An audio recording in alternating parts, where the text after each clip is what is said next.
जिसको फांसी कर कहा जा रहा है, मैं भी अध्यक्ष जी के साथ देखने गया, मैं आपको उसके तथ्य कुछ बताना चाहता हूं। मैं मानता हूं कि आज ये जो विधानसभा है, ये देश की अकेली ऐसी विधानसभा है जो सर्टिफिकेट दे सकती है कि दिल्ली में एक मूर्ख मुख्यमंत्री रहा था, उसका सर्टिफिकेट इश्यू करने की आज हमारे पास स्थिति है। तथ्यों के साथ हम सर्टिफिकेट इश्यू कर सकते हैं। यह स्थिति केवल इस देश की इस विधानसभा को मिली। अब देखिए, उस जगह को जिसको यह बताया जा रहा है, यहां पर फांसी दी जाती थी। मैं जाकर देखने गया अध्यक्ष जी के साथ। वहां पे टिफिन रूम के लिए ऊपर लिफ्ट लगी है, ये खाना ले जाने की लिफ्ट है। जो खाना ले जाने की लिफ्ट है, उसके अंदर सारे की सारी चीजें एज इट इंटैक्ट लगी हैं। क्या उसकी शाफ्ट इंटैक्ट है? आज तक वो शाफ्ट लगी हुई है लिफ्ट की। वो टोकरी जिसमें खाना जाता था वो इंटैक्ट है, वो लगी हुई है टोकरी, वो टोकरी लगी हुई है। और वो शाफ्ट का साइज सुनकर आप हैरान होंगे, 2.5 फुट बाई 3 फुट है शाफ्ट का साइज है। 2.5 फुट बाई 3 फुट शाफ्ट का साइज है। अध्यक्ष जी, पहले आदमी को छीलते होंगे तो मतलब ये मैं हैरान इस आदमी की सोच के ऊपर। ये कैसा नालायक आदमी है? क्या ऐसे नालायकी कि इससे पहले कभी आपने इतिहास में कुछ सुना है? अभी तो मैं देखकर हैरान हुआ कि ये बेईमान लोगों का किस तरह से हमारे महान शहीदों के इतिहास को खराब करने पे लगे हैं।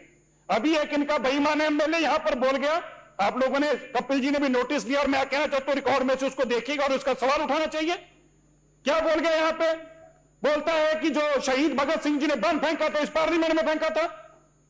आप इतने इस कदर अपने झूठे बेईमान नेता को सच साबित करने के लिए, जो 1929 के अंदर बम फेंका गया, 1927 के अंदर यहां पर पार्लियामेंट में ही थी, तो क्या इनका यह कहना है कि शहीद भगत सिंह इस खाली जगह पे आके बम फेंका?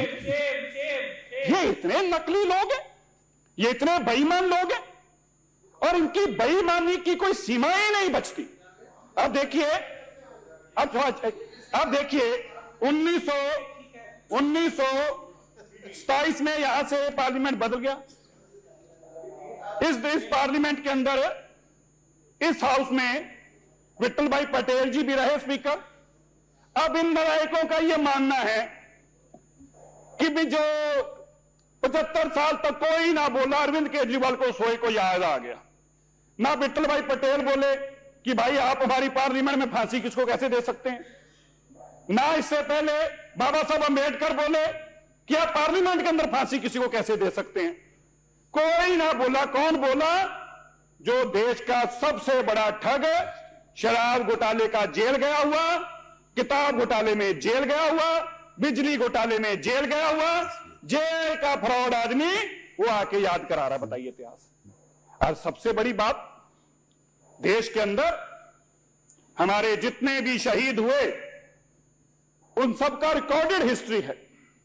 आर्काइव्स के अंदर उस वक्त के रोजनामे छपते थे। मैं दिल्ली आर्काइव्स में जाकर इसको देख के आया, इससे कुछ 4 महीने पहले।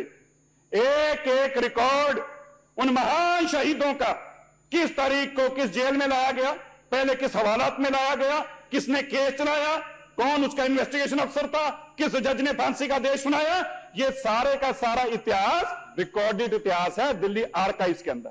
और इस नालायक को पढ़ने का कहां टाइम था? इसके पास तो लूटने का समय था।